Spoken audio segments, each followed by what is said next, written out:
Good morning and welcome. This morning I'm going to take you through and show you what the Content Manager workflow looks like. As Darren said, it is very underutilized, but it is a really cool little module that comes with Content Manager out of the box. Now, what we're going to cover today is I'm going to go through and let you know what a workflow is, what makes up a workflow. I'm going to give you a bit of a demonstration on how to create it. Also, how to create the template in Content Manager. Brief demonstration on how to use the workflow template in the installed client as well, if we've got time, the web client, and show you how to complete these activities with the workflow. If you have any questions throughout the webinar, please type them into the IM section, and if we do get time at the end, I'll answer them. Otherwise, we will take your questions and I will send out the answers after the webinar is completed. What is a workflow? Basically, the Content Manager workflow module, it does allow you to automate your business processes and track them inside Content Manager. The documents that are associated with these workflows stay inside Content Manager, as well as all the history for those documents as they get edited. The workflow itself, once the workflow is completed, that does remain inside Content Manager as well. By default, they're there for 5 years, and then they can have their disposition updated and changed. The workflow templates, they are created and can be used multiple times. Usually administrators and records managers have the ability to create these workflow templates, but any user can use these workflow templates inside the system. One really cool thing with the workflows, they are not record centric. So you can kick a workflow off without having any records associated with it. You can also, if you really wanted to, kick off a workflow and create the workflow as you go. But most of the workflows that people use always have a record, or the resulting outcome is there are records attached to these workflows. What makes up a workflow? There are multiple streams of activities, and all these activities come together to create your workflow. You have start conditions. They can be single start condition or a multiple start condition for the workflows. There are activity branches for decision making. So when you are completing an activity of a workflow, depending on the decision that is made, will depend on the next branch of the workflow it tracks on. There is a rollback for the activity. So for example, if you have an activity that allows you to draft information and it's been sent off for review, if there is further work required on this document that's sent off to review, it can get rolled back to the drafting activity again, and the drafter can continue to do some more work on it. You can nest activities together.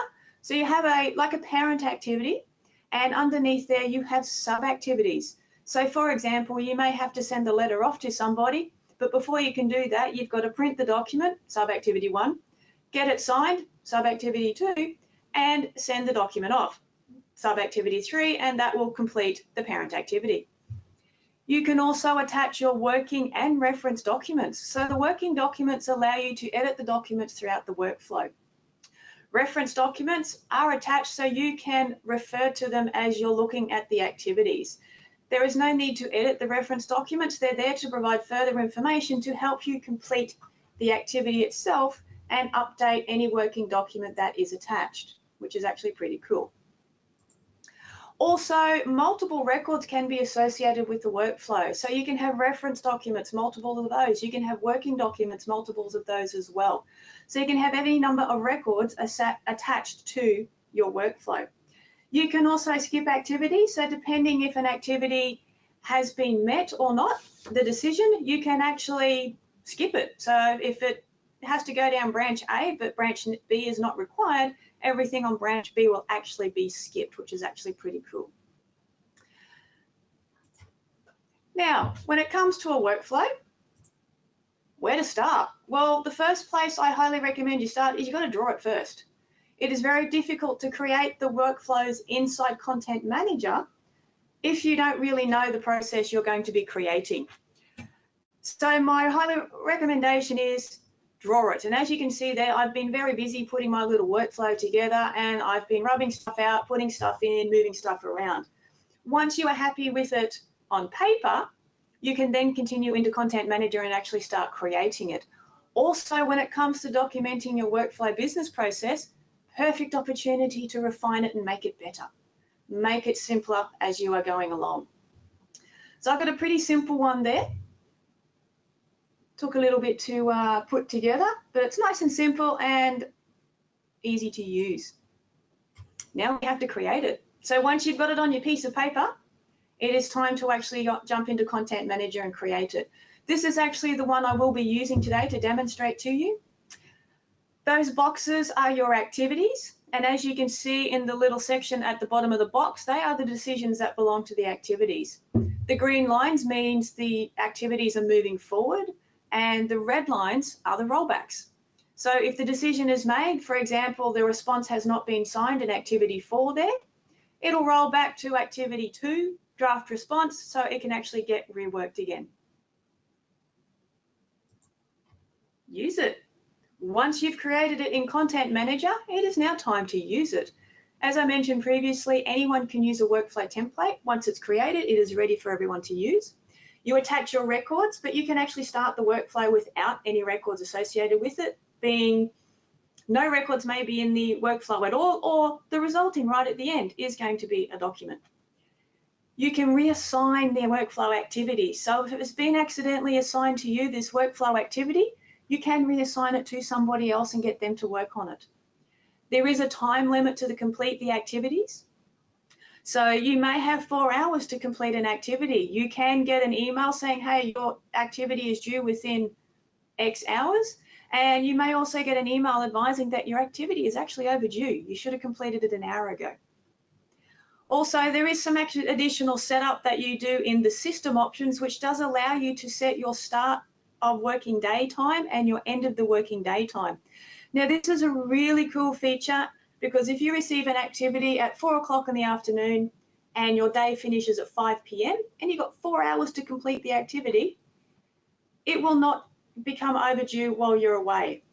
1 hour will expire and then until you hit 5 p.m. The other 3 hours don't kick until 9 o'clock tomorrow morning, which is actually really cool. So nothing is going to expire while you are away. And workflows do have a retention period by default of 5 years in Content Manager, and this can actually change. So you can do some searching to actually find these workflows and then determine whether you keep them or you go ahead and destroy them as such. With that in mind, I'm now going to go over into Content Manager and I will put a workflow together so you can have a look and see how the activities start to come together, and then I will show you how it actually gets used. Today I'm using Content Manager 9.3 to demonstrate the workflows to you. So if you are looking to where your workflows templates might be located, they are under the Manage ribbon, and on the right hand side here you'll see your workflow templates. I already have 2 sitting in my Content Manager.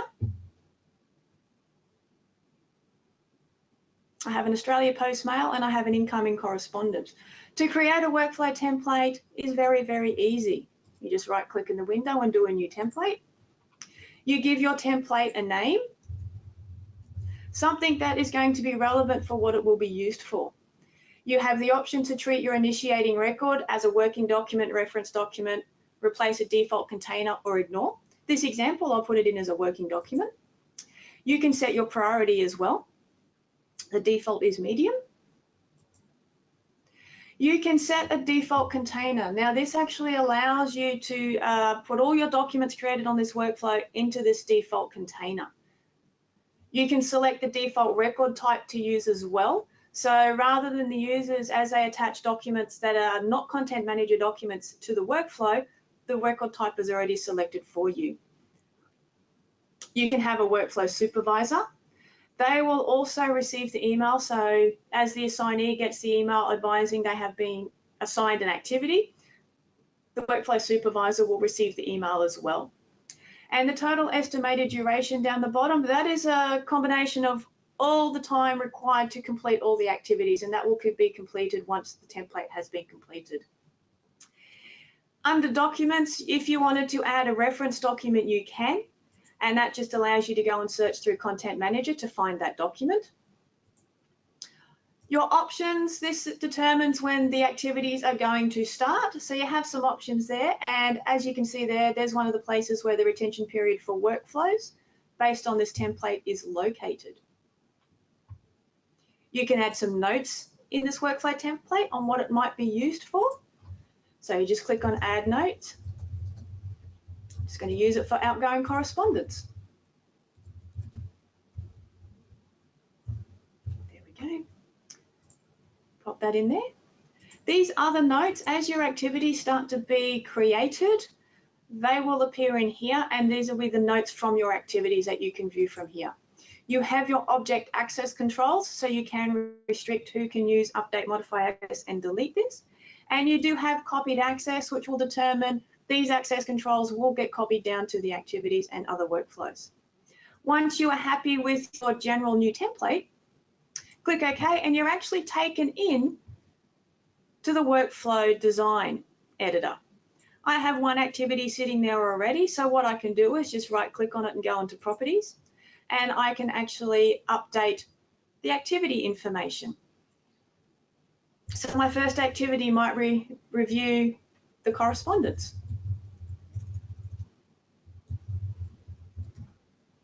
Make sure I spell check that field. Very good. You can, if you wish, assign this activity at this point in time. However, if you don't know who it is going to be assigned to, you leave it blank. You can assign this to note a supervisor in here by just clicking on the quick select icon and do a lookup. Select the appropriate location. The estimated duration. The assignee, how long do they have to complete this workflow activity? So if we click on the lookup, I can let them know, well, you've got 2 hours to actually complete this particular activity. You can pop in the estimated cost if you wish to see how much completing this activity will cost, and you need to set a priority. Start conditions, there is no need to put any start conditions in here because this is the very first activity, but you do need to determine the result. What is the result of this particular activity? Now, what are we going to do? We're going to review the correspondence.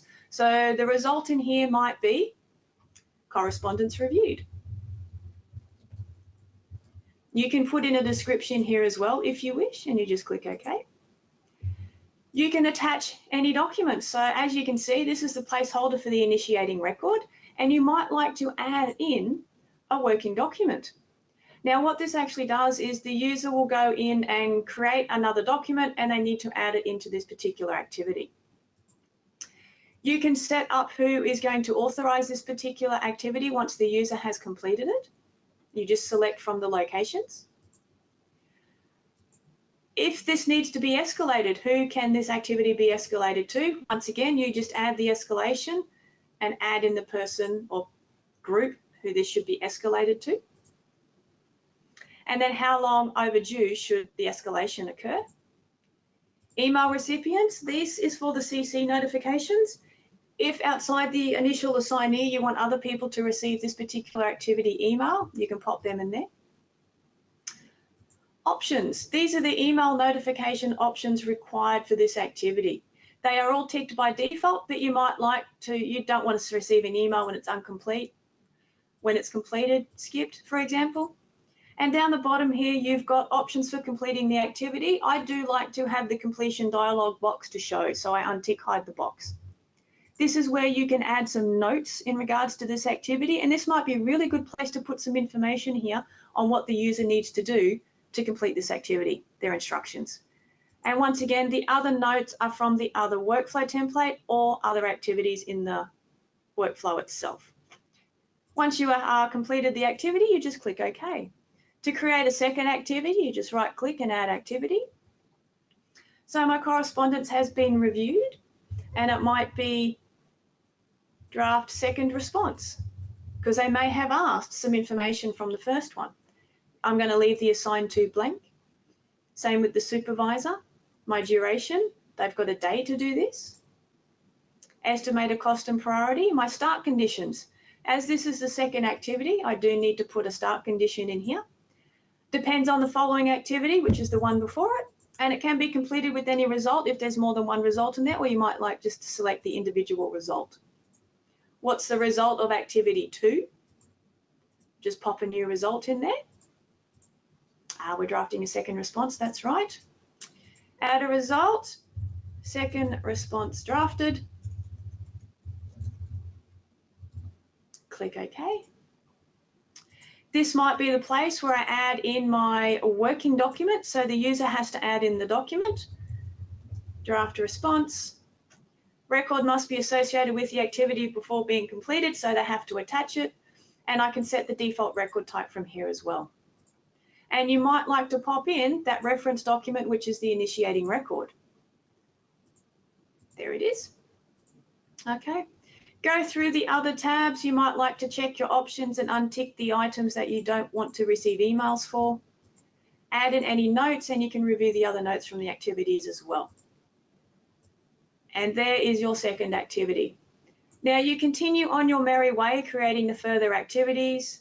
You might need to neaten up your lines as you go, but you continue creating these activities. As you can go along, you do need to hit save. There is no undo. So if you accidentally hit close and don't save it, you will have to start again. So that is a quick demonstration on how to create the activities and put them together. Once your workflow template is created, you can use it. So I'll close out of there. Now I have a letter here from a person. So what I'm going to do is I'm going to demonstrate using my incoming correspondence workflow, and I'm actually going to kick it off via a record to begin with. So someone has written into our organisation in relation to a bubble incident that happened on Mary Street last week, or the week before. Yeah, it was last week. So to kick this off, we need to do a response to it. Just right click on it, go down to workflow, and you need to initiate the workflow. Select your template you wish to use. It will ask you to do a search for the template you want to use. Oh, there it is, incoming correspondence. It's treating the initiating record, the D1964 is my initiating record. And down the bottom here is the name of the workflow. So you might like to give your workflow a name that makes sense to you. There we go. And click OK. When you click OK, the workflow editor will pop up. Now this is the workflow editor for the workflow you are about to kick off. If you make changes here, it does not affect the template. So this information is based on the template we've created. And as we can see in here, the very first activity is assigned to me. But I'm going to leave the others not assigned so I can show you how to assign those as we go. If you don't need to make any changes, you can click save, and the save is actually what prompts the workflow to be started. So I hit save there. The workflow has now been kicked off. Remove that. Now, in a couple of minutes, I will receive an email from Content Manager advising I have an activity that's been assigned to me. But while we wait, here's one I prepared earlier. So this is what the email looks like out of the box of Content Manager. These can be customized using the email templates to allow to pop in your logo, add some more space in there, and put your own set of words in there. And you can add the notes field if the instructions have been popped in the notes field. That .tr5 there, that is the link to the activity inside Content Manager. So if I double click on that, it will open up in Content Manager for me to my activities due tray. And you've probably just seen there on the bottom right corner, I've received the email about my workflow activity being assigned to me. So I'll go back into my mailbox, and there it is on top there. It's the one I've just kicked off. So I'll double click on that to bring it up into my activities due tray, and there it is, there's the activity. If you don't get the email for some reason, and you can jump into your trays and in the shortcuts bar, and there you'll find your activities due tray. Now with the activity, the user can right mouse click on it and actually show the record. So they can have a look at the record to begin with if they really wanted to. Alternatively, they can go into the properties of the activity and have a look and see what they need to do. They might pop into the notes and go, ah, there's the instructions. That's what I need to do with this particular activity at the moment. So what I can do, review the letter to confirm the drafter. So I can go into my letter. I'll just double click on it to have a look at it. I'm not editing it, so I'm just going to have a look.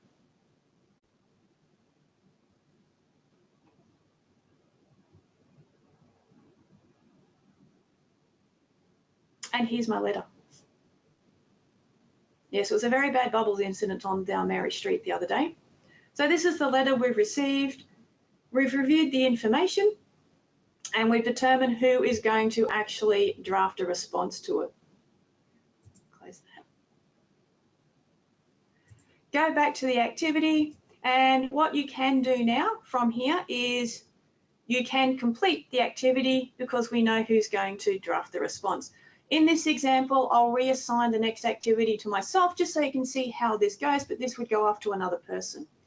So when you complete the activity, it'll say, let you know when the activity was completed on, who completed it, how long you spent on it, and down the bottom here, you do have to select the result, and you just got to tag it and click OK. I get asked who's the assignee for the next activity. So for this example today, I will reassign it to myself so they keep coming back to me, but this would go off to another person, and click OK. And as you can see there, that activity has been completed. In a few minutes, I'll get the next email. But rather than wait for that, let's go back into our activities due tray, and there's the next activity. Also from here, I can suspend it. So if for some reason we've had an evacuation of the building and we need to suspend the time, otherwise I'm going to lose time as we evacuate the building, I can suspend the activity. I need to pop in the reason for my suspension.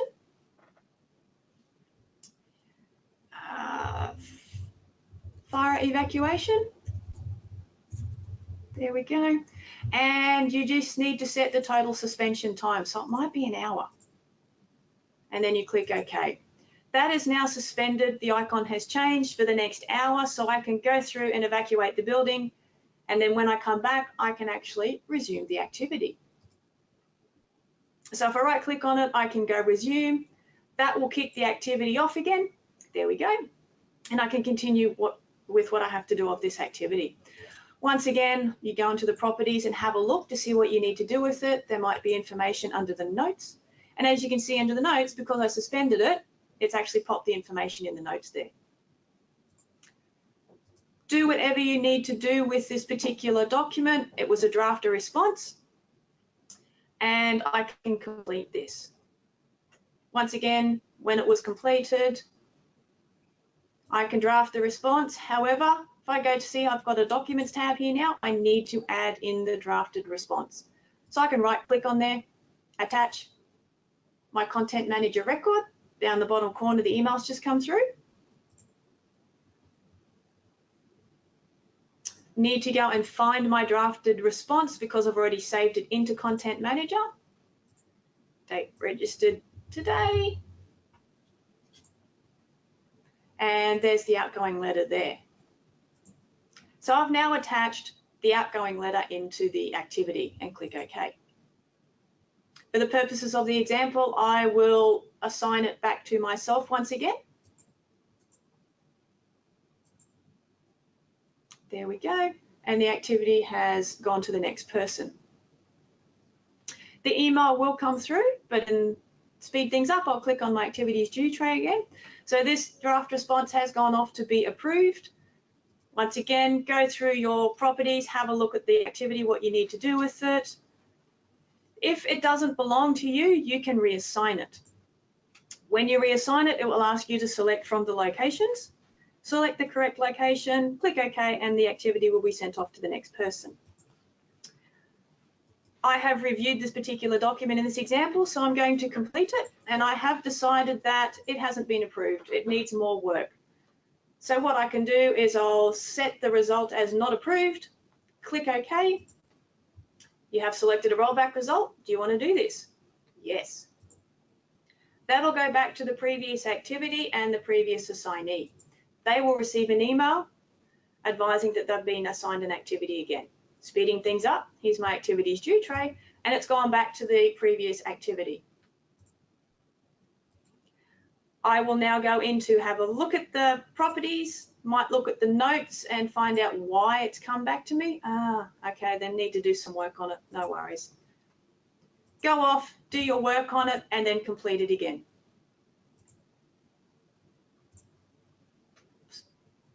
Sorry about that. Response has been fixed up, and it'll go off to the next activity. You continue along this process until the workflow has been completed, and every activity can be assigned to different people. One other cool thing about Content Manager and the workflows is they can be completed in the web client. So if you do have Content Manager users that do not have the installed client, they can get into the web client and actually complete these activities. This is the 9.3 web client. And on the left-hand side, you will see work lists. Now, under work lists, you will see workflows. If you have been assigned any in here, they will actually load up and be on display. And being a Friday, we can't rush the web client. So these are all the ones I have kicked off in the past. There's the one that I can approve at the moment that is sitting in my full client. So what I can do from here is just expand the activity itself. When I update it, it'll actually go into the activity so I can make some updates. I can reassign it by clicking on the little person icon there, and I can reassign it to somebody else. The little ticks is completing it. And also from here, I can look at the notes. If there's any notes on here, I can add notes in here as well. I can look at the documents. So it'll take me over to the documents that I need to review. And I can look at the results. Or I can determine the results. So from here, I can go, the draft response has been approved and completed. And you just assign the next activity to the next person. Which in this example, I will assign it back to me. And there's the email come through for it as well. There's a lot of me in here, that external. There we go. And save it. That goes off to the next person, and conveniently, there it is. So you do not have to have the install client to actually complete the workflow activities. You can do it solely from the web client as well. As I mentioned previously, you can kick off a workflow with no documents attached. So it might be something as simple as a reminder to go and collect the mail, open the mail, scan the mail, and that's all you might need to do. So no documents are involved, but it's got a bunch of steps in it that you need to make sure get done every single day. Now to do that is very simple. So under the home ribbon, you can do a new workflow. This allows you to, if you have permission to create a new workflow or use an existing workflow, and I'm going to use my Australia Post Mail and click OK. Once again, it brings it up into the workflow editor, so you can see what the actual workflow is there. The first task has been assigned to me, so I just save it and it kicks off the workflow. Same process as before.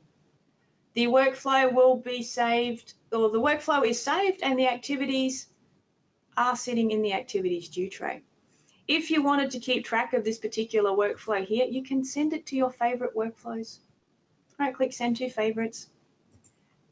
And if I get rid of that and I want to keep a track of it, I can go into my favorites. There's my favorite workflows.